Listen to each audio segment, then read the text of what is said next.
cherchez une école de référence pour une double formation universitaire et professionnelle de qualité? Voici l'opportunité à ne pas rater. L'École supérieure d'administration, d'économie, de journalisme et des métiers de l'audiovisuel ESAE vous offre des programmes d'enseignement en licence et en master orientés vers l'emploi qui font d'elle une référence à travers les filières de l'administration générale et territoriale, l'administration du travail et de la sécurité sociale, droit, diplomatie et relations internationales, administration hospitalière, universitaire et intendance, journalisme et métiers de l'audiovisuel et toutes les filières des sciences de gestion. Une seule adresse, www.esae.bj.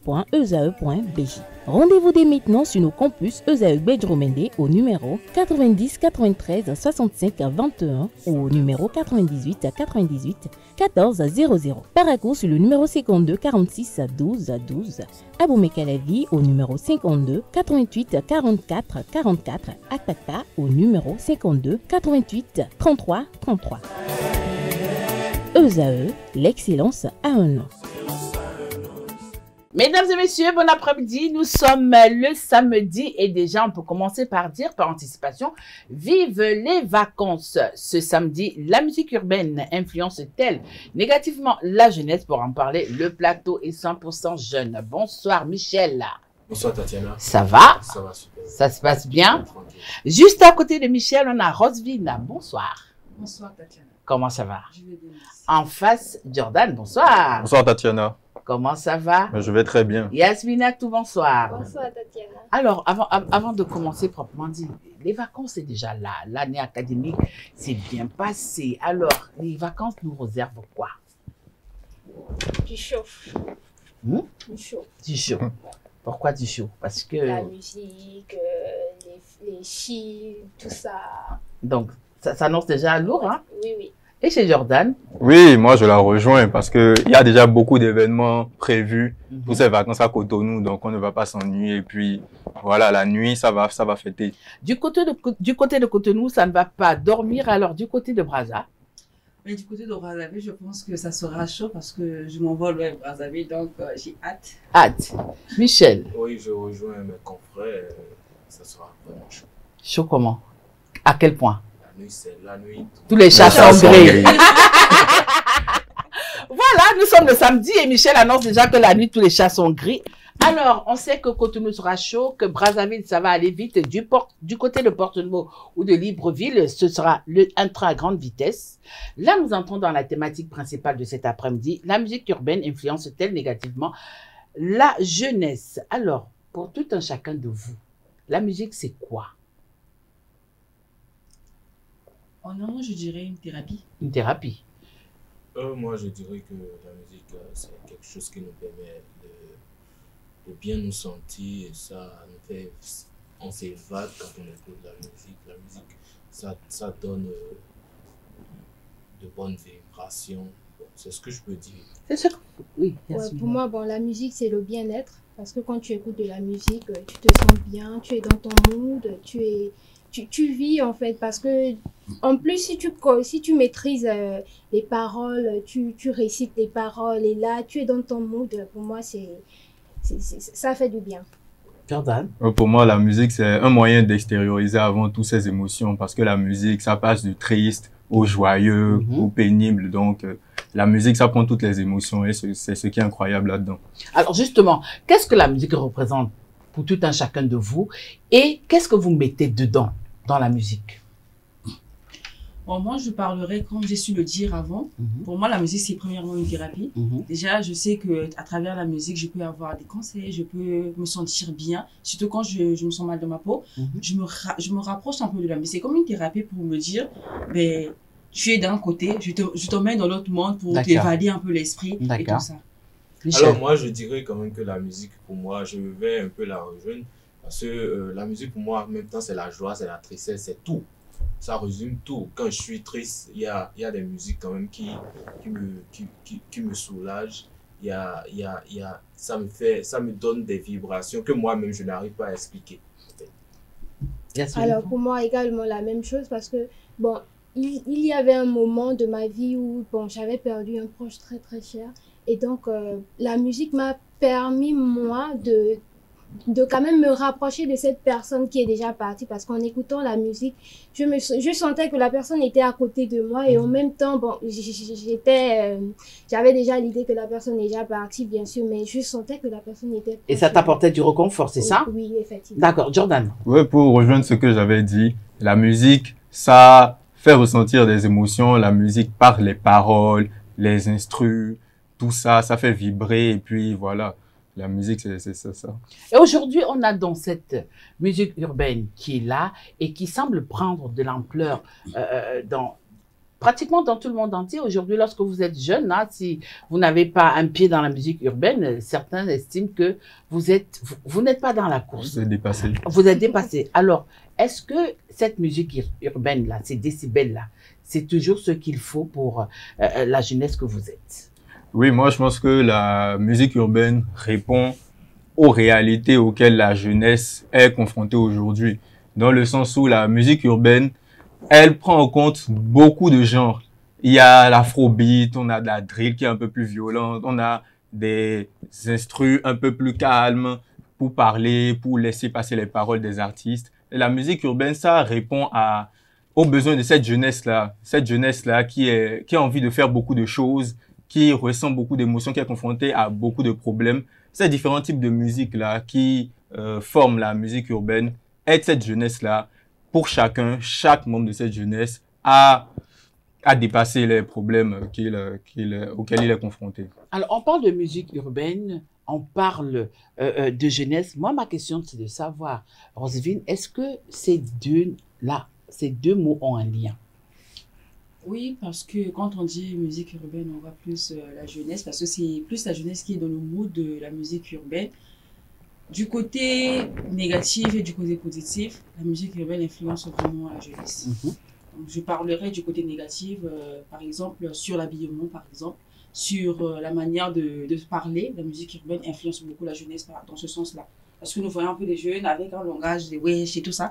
On sent que c'est de la musique urbaine que ça tire.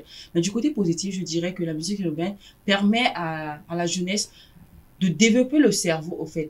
De pousser à la jeunesse de réfléchir, d'aller au-delà de ce qu'elle pensait être, en fait. C'est ce que je dirais. Alors, je ne veux pas trahir un secret cet après-midi, hein, parlant de toi, Michel. Tu es un disque jockey, ça, c'est pas un secret. Alors, pourquoi la musique urbaine béninoise a-t-elle du mal à avoir une identité propre à elle? Pourquoi elle a besoin de s'inspirer de ceux qui viennent d'ailleurs? Bon, moi, je dirais quand même que ça dépend de la manière dont chaque individu voit les choses, hein, parce qu'il faut partir de l'éducation que nous avons reçue ici en Afrique. Et beaucoup de jeunes Africains veulent imiter, voire même montrer qu'ils sont dans la mode, en fait. En écoutant de la musique, ils essaient de faire ce qu'ils voient dans les clips. Donc, c'est ça qui fait que, voilà, ça influence négativement. Sinon, positivement, c'est quand même bien. Ça apprend et ça nous conseille. Et je dirais aussi par la suite que la musique urbaine n'est pas forcément un truc que c'est pas... Comment dirais-je? Oui, mais moi, je veux savoir pourquoi est-ce que, au niveau de la scène musicale béninoise, vous n'avez pas une identité propre à vous en matière de musique urbaine. Si je prends le cas du Nigeria, si je prends le cas du Ghana, si je prends le cas du Cameroun, c'est vrai qu'ils ont un peu puisé ailleurs pour avoir de la leur aujourd'hui. Au niveau du Bénin, on constate que c'est plus la musique urbaine qui vient d'ailleurs, qui prend le pas sur celle du Bénin. Pourquoi? Non. Dis ça, c'est pas bien. Parce que moi, j'ai déjà dit. Moi, j'ai déjà dit, donc j'attends que tu me répondes. Nous avons notre propre musique à nous. Nous avons créé notre propre concept. Par exemple, je vais citer Willy Millon, paix à son âme. Il a créé le concept nous dit où. Mais si ça n'a pas pris, c'est la faute à nous-mêmes d'abord, parce que nous n'avons pas accompagné. D'où vous inspirez, vous avez plus confiance en ceux qui viennent d'ailleurs que... Non. Non, faut pas dire ça. On n'a pas plus confiance en ceux qui viennent d'ailleurs. La preuve, tu viens de prendre l'exemple de la musique urbaine. Je ne sais pas si quelqu'un peut apporter de l'eau à son boudin. Oui, on peut l'aider dans bien évidemment, je comprends ce qu'il est en train de dire. Oui. Mais ce n'est pas que on ne donne pas du crédit à ceux qui viennent de chez nous ou qu'on donne plus de crédit à ceux qui viennent d'ailleurs. Mais c'est que le Béninois de nature aime ce qui a déjà marché. Donc, quand quelque chose est en train de monter, le Béninois ou les artistes béninois ne sont pas forcément des gens qui vont aller vers la chose pour la nourrir et la faire grandir. Donc là, c'est le premier problème qu'on a au Bénin. Le deuxième problème qui empêche la musique urbaine béninoise de se développer, on va dire, c'est le manque de créativité. Parce que au Bénin, on est un peu éduqué de manière cartésienne. Donc, on n'est pas très créatif. On fait ce qu'il faut faire et puis c'est tout. Donc, quand des choses existent, on essaye de faire avec ce qui marche et c'est ce qui est un peu un frein à la musique urbaine béninoise. Oui, une identité propre. Exactement. Voilà, d'où ma question. Alors, je me retourne vers vous. Quoi qu'on dise, hein, c'est vrai, vous avez passé un moment d'études au Bénin, mais vous venez du Gabon. Oui. Alors, au niveau de la musique urbaine gabonaise, vous avez une identité que vous ne... Alors, cette identité musicale, parlant de la musique urbaine, qu'est-ce qu'elle apporte de plus? Quel est l'impact que cette musique-là a, par exemple, au niveau de la jeunesse gabonaise? Bon, on sait déjà tous que le Gabon, c'est tout ce qui est ghetto et tout. Donc, les musiciens, les chanteurs gabonais s'inspirent en fait de la réalité du pays pour créer la musique.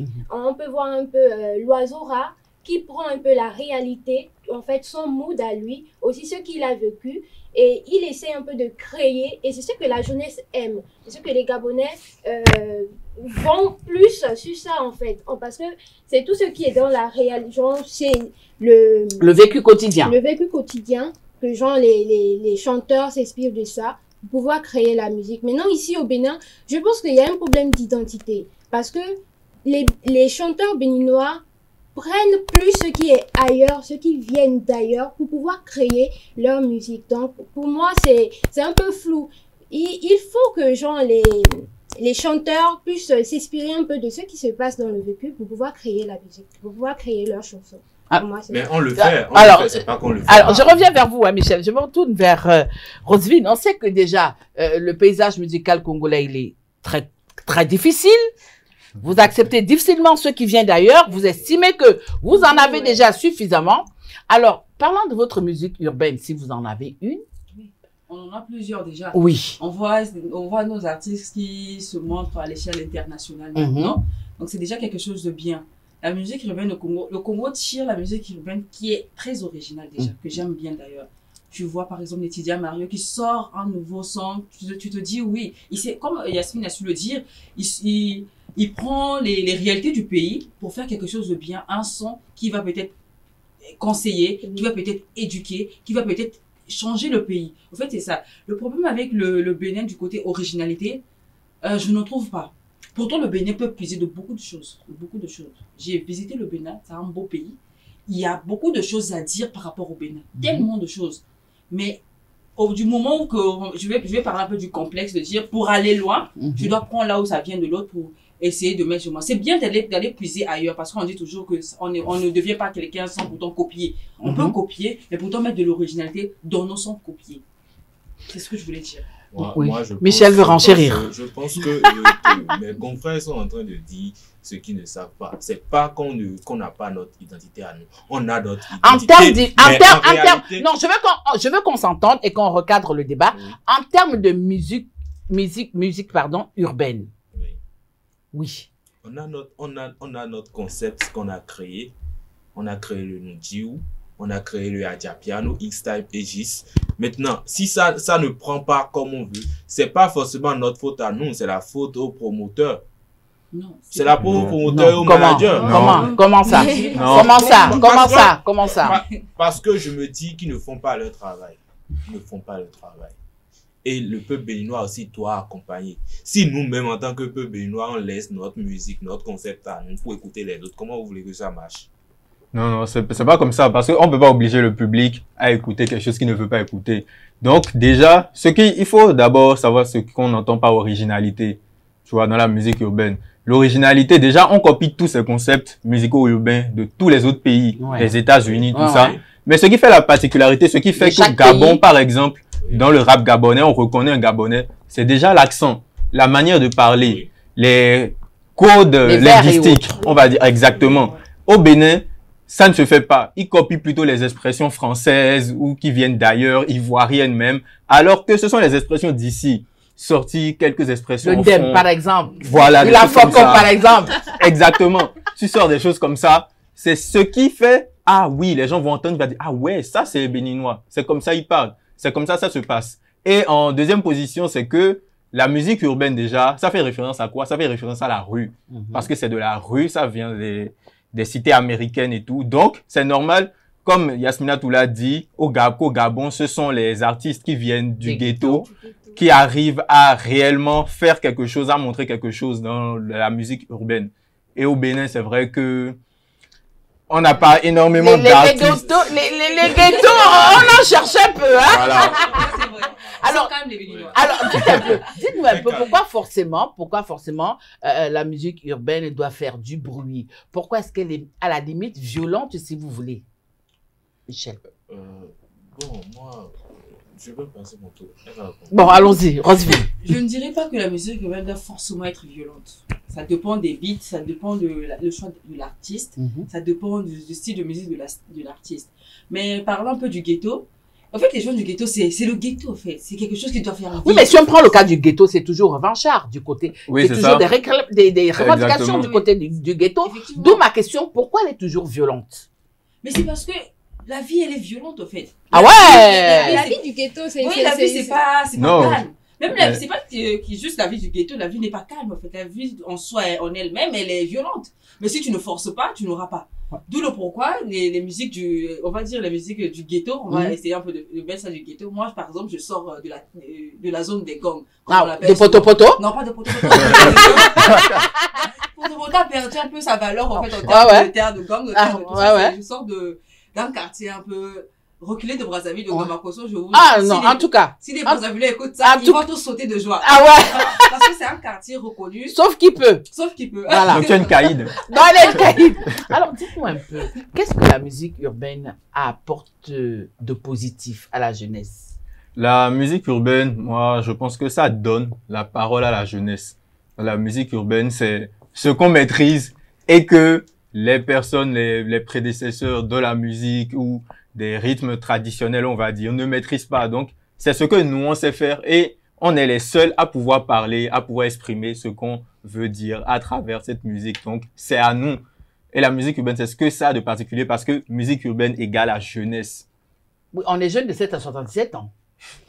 Même vos parents peuvent se reconnaître à travers la musique urbaine, non? Oui, évidemment. tout à fait. Donc, quand c'est comme ça, vous vous moquez d'eux, qu'est-ce que vous dites? Non, on se moque pas, c'est juste qu'il y a des codes, qui ne peuvent pas, qui ne comprennent pas forcément. Voilà, qui ne comprennent pas forcément. Donc, c'est à cause de ça, voilà, on se dit, bon, voilà, les parents ne comprennent pas, on va un peu prendre la musique pour pouvoir les taquiner un peu.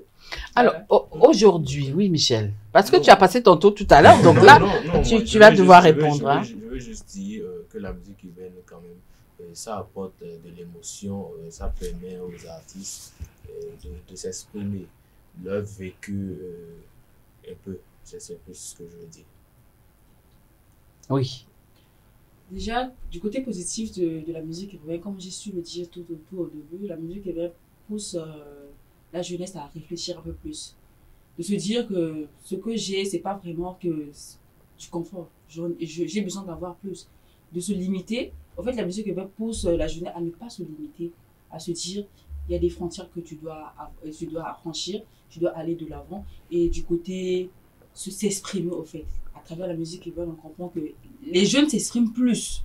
Que ce soit lyrique, satirique, là où ils dénoncent, c'est plus côté dénonciation que la jeunesse utilise. Parce qu'ils estiment qu'ils méritent mieux.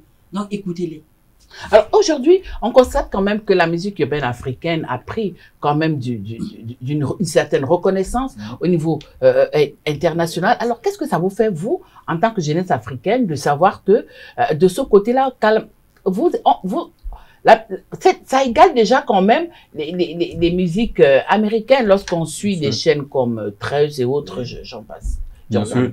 Ah, mais moi, ça me fait énormément plaisir lorsque je vois des artistes issus de la scène urbaine africaine évoluer comme ça à l'international. On a longtemps vu, depuis plus d'une dizaine d'années, les Nigérians qui ont le monopole même, qui ont le monopole aujourd'hui avec leur afrobeat.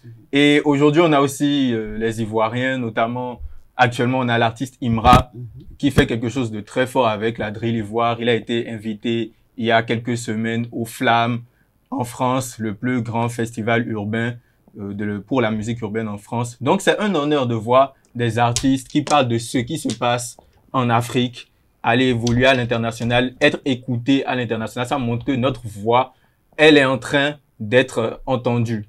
Alors, justement, oui. Je vois que Jordan a oublié un pays, en fait, c'est le Congo également. Comment tu peux oublier le Congo, Jordan? Non, mais les artistes de la scène urbaine congolais, ils viennent plus de la France. Non, je ne pense pas. Ils sont d'origine congolaise, oui, mais ils se revendiquent français. Tu vois, donc ils parlent de la... Ils parlent de la...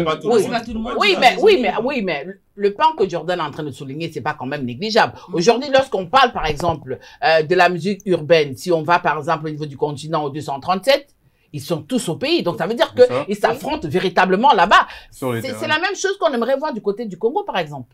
Mais du côté du Congo, il y a des artistes qui s'affrontent, hein, qui sont... Mais qui sont pas reconnus aussi. Hein, oh, mais s'ils sont reconnus, Juste au niveau du Congo. Juste au niveau du Congo, je parlais par exemple de José Goutier, Tidiane Maro. Bah non, s'ils sont reconnus au niveau du Congo et qu'au niveau du Gabon ou même au niveau du continent, on ne les reconnaît pas, donc ça pose quand même un problème. Ça veut dire que votre musique urbaine n'est pas limitée, au fait, la musique urbaine congolaise... je pense que c'est vrai, il y a d'autres Congolais qui se revendiquent français, c'est vrai. Mais il y a également des Congolais qui sont Congolais, purement Congolais, qui se disent Congolais, qui font de la musique urbaine, de très bonne musique, au fait. Et à l'échelle internationale, on les sent maintenant. On les voit faire, c'est vrai, ils font des concerts à Paris, et ceci, par exemple, partout un peu dans le monde. Donc, je dirais que il y a des Congolais, purement Congolais, qui ne se revendiquent pas français. Elle tient à rectifier le tir. Alors, Michel, au niveau du Bénin, on estime que notre musique urbaine, elle est très fermée, c'est-à-dire que elle reste à la limite à Cotonou. Non. Elle va pas au-delà de Cotonou. Non. Qu'est-ce qui se passe? Non, il faut pas dire ça. Non, la musique urbaine, je continue de dire que moi je pose mes questions et j'attends les réponses. Je comprends. Vous ne voulez pas dire ça. Voilà, d'accord. Mais dire que la musique urbaine est fermée, n'est pas reconnue à l'international, c'est fou. Si on prend Vano, si on prend Angélique Kidjo, Angélique Kidjo, c'est une légende de la musique béninoise. Sénab, c'est une légende de la musique béninoise.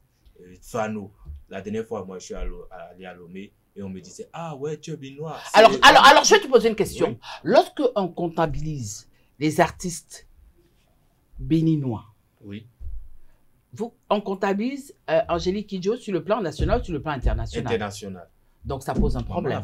J'ai posé ma question par rapport au plan national. Au plan national, elle a commencé au Bénin. Et elle ne porte pas la musique urbaine, il faut le rappeler. C'est ça.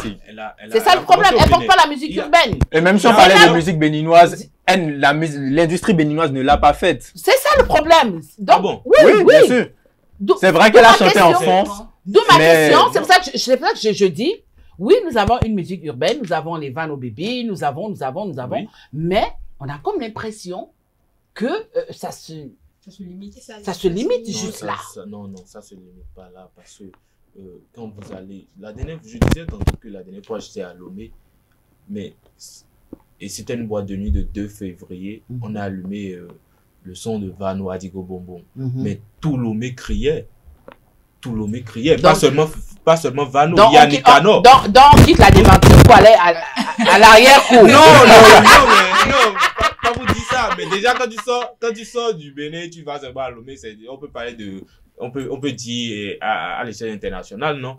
Je crois, mais il faut pas dire ça. Alors voilà, chers panélistes, nous sommes quasiment arrivés à la fin de notre émission. Mais avant de vous laisser partir, chacun de vous devra quand même me dire un petit mot de fin. Je vais commencer par Yasmine. Yasmine a tout. Voilà. Bon, un petit mot de fin pour moi, c'est que la musique urbaine, elle est vraiment nécessaire et importante dans la jeunesse. C'est que ça apporte vraiment le plus en fait à la jeunesse parce que ça nous amène vraiment, ça nous aide également à communiquer, à être, voilà, nous-mêmes, à se sentir bien dans notre groupe. Michel, Bon, moi, je dirais... on quitte la cour pour l'arrière-cour. Je dirais que la musique urbaine, ça fait du bien à la jeunesse, mais il ne faut pas en abuser. Il ne faut D'accord. pas en abuser parce que ça a tendance à nous éloigner de notre culture. Voilà. Donc, il ne faut pas en abuser. Moi, je dirais que la musique urbaine, c'est quelque chose de très important. Par exemple, pour le développement d'un pays. On voit que grâce à la musique urbaine, on a plus de tourisme dans le pays. Et le pays va un peu loin, on entend parler du pays par-ci, par-là. Et c'est quand même quelque chose de bien. Moi, quand je suis arrivée au Bénin, quand j'ai dit que je suis congolais, on a commencé premièrement à citer les artistes congolais. Et moi, j'étais premièrement émue et je me suis dit, ok, c'est déjà quelque chose de bien. Et du côté éducatif, la musique urbaine est déjà une thérapie en soi. Et que les jeunes, si les jeunes doivent, comme Michel a su le dire, limiter certaines choses, de ne pas tout copier parce que c'est pas tout qu'on doit copier, mais quand même prendre l'essentiel. Moi, mon mot de fin, il va à l'endroit de la musique urbaine béninoise. Il y a de belles choses qui se font au niveau de la jeunesse. Je pense essentiellement à Jix et X-Time qui ont créé le Hadja Piano, à Boubou qui a créé le Gangan Trap, qui a un rythme très entraînant. Et il suffit que les artistes, que le public accompagnent ces initiatives-là pour que la musique urbaine béninoise puisse avoir une bonne portée internationale. Voilà. Voilà, chers amis internautes, nous sommes arrivés à la fin de notre émission. Ici, tout se raconte de ce samedi. Un plateau 100% jeune. Vous avez compris? Parce que là, nous sommes déjà en plein dans les vacances. La musique urbaine influence-t-elle négativement la jeunesse? Vous avez écouté les panélistes. Le Cameroun était représenté. Le Congo, non, le Gabon, le Congo et bien entendu le 229 porté par Michel. Merci de nous avoir suivis. C'est aussi ça l'Afrique. Hein. Retrouvons-nous le samedi pour une autre thématique aussi alléchante. Cette thématique, même la jeunesse peut mentir en amour. Nous le saurons le samedi prochain.